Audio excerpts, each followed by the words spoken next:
جاؤں تو میری الگ پہچان لکھ دینا، میں جب مر جاؤں تو میری الگ پہچان لکھ دینا، لہو سے میری پیشانی پہ ہندوستان لکھ دینا۔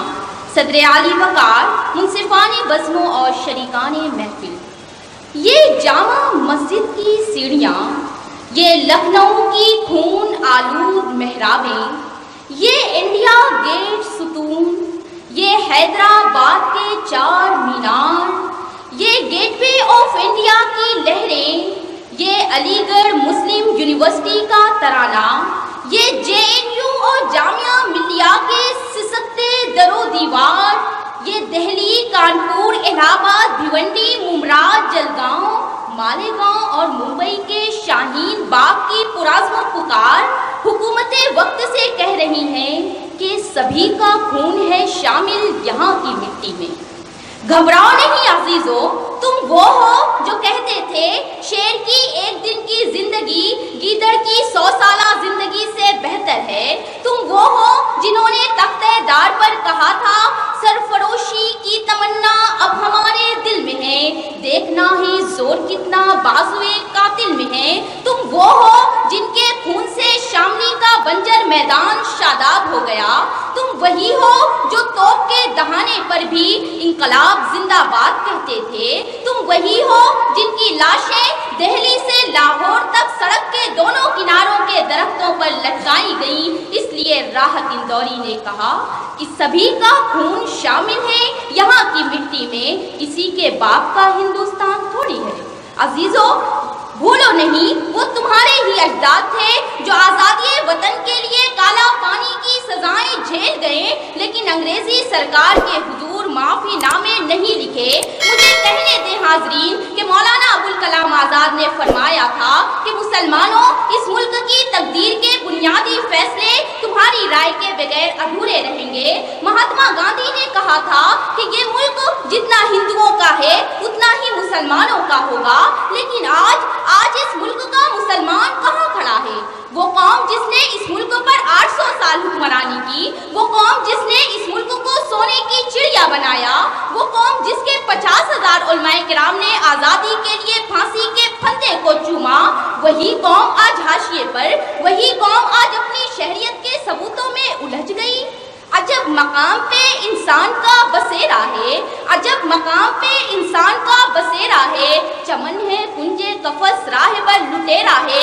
اے ہندو راشٹر کے دلالو، یاد رکھو ہم ہندوستانی مسلمان بائی چانس نہیں، بائی چوائس انڈین ہیں۔ ہم وندے ماترم نہیں پڑھیں گے پھر بھی یہیں رہیں گے، ہم بھارت ماتا کی جے نہیں بولیں گے پھر بھی یہیں رہیں گے، ہم یوگا اور سوریہ نمسکار نہیں کریں گے پھر بھی یہیں رہیں گے، ہم دھرم پریورتن بھی ہرگز نہیں کریں گے پھر بھی یہیں رہیں گے، کیونکہ سبھی کا خون ہے شامل یہاں کی مٹی میں۔ بندوقوں کے سائے میں، تلواروں کی چھاؤں میں، توپ کے گولوں کے درمیان، گولیوں کی بوچھار میں اور خوف و ہراس کی سخت سے سخت ترین حالت میں بھی ہم اس بات کا اعلان کرتے ہیں کہ ہم اس ملک میں مسلمان بن کر جئیں گے اور مسلمان بن کر ہی مریں گے۔ کون پرسان حال ہے میرا، زندہ رہنا کمال ہے میرا۔ اے مسلم پسند اللہ میں مداخلت کرنے والوں، اے کشمیریوں کے حقوق پر ڈاکہ زنی کرنے والوں، اے بابری مسجد غصب کرنے والوں، اے NRC کے ڈھونگیوں، سنو منظر بھوپالی کا انتباہ کہ طاقتیں تمہاری ہیں اور خدا ہمارا ہے، طاقتیں تمہاری ہیں اور خدا ہمارا ہے، عکس پہ نہ اتراؤ آئینہ ہمارا ہے، غیرت جہاد اپنی زخم کھا کے جاگے گی، پہلا وار تم کر لو دوسرا ہمارا ہے۔ میرے عزیزوں، بھائیوں، یہ تاج محل، یہ لال قلعہ، یہ قطب مینار تمہاری ہی عظمت رفتہ کے نشاں، تم ہی ہو بھارت کی سرحدوں کے نگہباں، تحریک خلافت تمہاری، ریشمی رومال تمہارا، اسیران مالٹا تمہارے۔ سنو نا میرے عزیزوں، یہ جامع مسجد کی سیڑھیوں سے تمہیں کون پکار رہا ہے؟ ولا تہینوا ولا تحزنوا احسنوا وانتم الاعلون ان کنتم مومنین۔ سنو تو صحیح، دار المصنفین کی درازوں میں موجود تمہارا شاندار ماضی تمہیں آواز دے رہا ہے۔ اے ہندوستانی مسلمانوں، سچر کمیٹی کا آئینہ تو دیکھو، تعلیم، تنظیم، تجارت میں دلتوں سے بدتر قوم۔ اب تو خواب غفلت سے بیدار ہو جاؤ، اب تو اپنے مرض کی تشخیص کر لو۔ کس سلیقے سے متاع ہوش ہم کھوتے رہے، گرد چہرے پہ جمی تھی آئینہ دھوتے رہے۔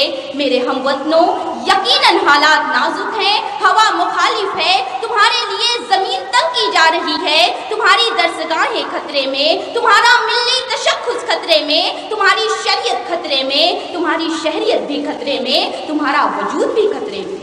لیکن جو لوگ تمہیں غیر جمہوری دستور کے منافی ظالمانہ قوانین کی زنجیروں میں جکڑنا چاہتے ہیں، تمہیں دوسرے درجے کا شہری بنا کر رکھنا چاہتے ہیں، تمہیں ڈیٹینشن کیمپوں میں ٹھوسنا چاہتے ہیں، تم سے ووٹ کا حق چھیننا چاہتے ہیں، تم سے تمہارا ایمان چھیننا چاہتے ہیں، تم سے تمہارا حجاب چھیننا چاہتے ہیں، متحد ہو کر ان کو اب یہ پیغام دے دو کہ ہم نہ ڈریں گے، ہم نہ پیچھے ہٹیں گے، ہم نہ مایوس ہوں گے۔ ایک رنگ ہو جس میں یہ وہ تصویر نہیں ہے، ایک رنگ ہو جس میں یہ وہ تصویر نہیں ہے، تنہا کسی کے خواب کی تعبیر نہیں ہے۔ ہم لوگ یہیں کے ہیں، یہیں مر کے رہیں گے۔ بھارت کسی کے باپ کی جاگیر نہیں ہے، بھارت کسی کے باپ کی جاگیر نہیں ہے۔ وہاں معلوم ہے پرائز سیکنڈ جاتا ہے candidate number 1، roll number 1 Siddiqui Zainab Fatima Abdul Halim. سبھی کا خون ہے شامل یہاں کی مٹی میں۔ Haroon Ansari girls college of education BA دوم انعام حاصل کرنے کے لیے یہاں تشریف لا رہی ہیں صدیقی زینب فاطمہ عبد الحلیم۔ میں چاہوں گا کہ ہمارے اسٹیج پر تشریف رکھنے والے معزز جج حضرات مفتی نعیم رضا مصباحی صاحب، ڈاکٹر مشاہد حسین رضوی صاحب، ہمارے صدر صاحب قاری زین العابدین صاحب، ڈاکٹر حامد اقبال صاحب اپنے دست مبارک سے اس طالبہ کی حوصلہ افزائی کریں اور دیگر انعامات بھی اس طالبہ تک پہنچائے جائیں۔ بہت مبارکباد۔ بہترین پرفارمنس یہاں پر ہر امیدوار نے پیش کیا۔ تمام ہی امیدواروں کو پارلیمان آئین کمیٹی کی جانب سے مبارکباد پیش کی جاتی ہے۔